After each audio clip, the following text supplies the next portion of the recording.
Hello বন্ধুরা, আসসালামু আলাইকুম। আশা করি সবাই ভালো আছো। দেখো আজকে আমি তোমাদের জন্য কি ভিডিও নিয়ে চলে আসলাম। আজকের ভিডিওটি খুবই সুন্দর একটা ভিডিও। আজকে মাগুর মাছ, মালয়েশিয়াতে মাগুর মাছ পেয়েছি, খুব বড় বড়, একটা 7 কেজি করে হবে।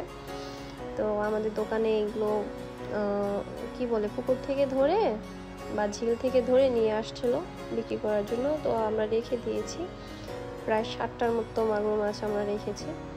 তো এগুলো ক্যান্টিনে খাওয়াবে রান্না করে, তো আমরা কেটে দেবো এগুলো। এখন এই যে মাগুর মাছগুলো ছিলে, পুরো চামড়া ছিলে ফেলে দিবে লবণ দিয়ে। তো এটা আমাদের স্টাফ আলী ভাই করছেন খুবই সুন্দর করে। উনি খুবই পারদর্শী এই কাজে। মাগুর মাছ এখানকার মানুষ খায়, খুবই পছন্দ করে। এখানে মাগুর মাছকে বলে ইকান কিলি। তো ওরা বড় মাগুর মাছটা খুব একটা খায় না মালয়েশিয়ান লোকেরা। ওরা ছোট ছোট যে মাগুর মাছগুলো আছে ওগুলো খেতে পছন্দ করে। এগুলো বেশিরভাগ বড় মাগুরগুলো বাঙালি বা কি বলে মায়ানমার, নেপালি এই দেশের মানুষগুলো খায়। তো এই তো দেখছেন একটা ছিলা হয়ে যাচ্ছে কমপ্লিট।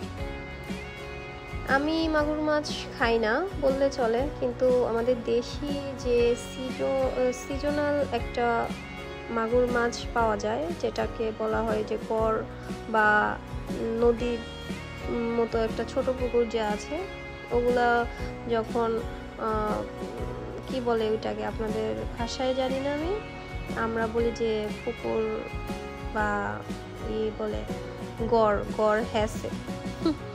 আমরা মুন্সিগঞ্জের মানুষ, তো আমরা গড় এসি বলি।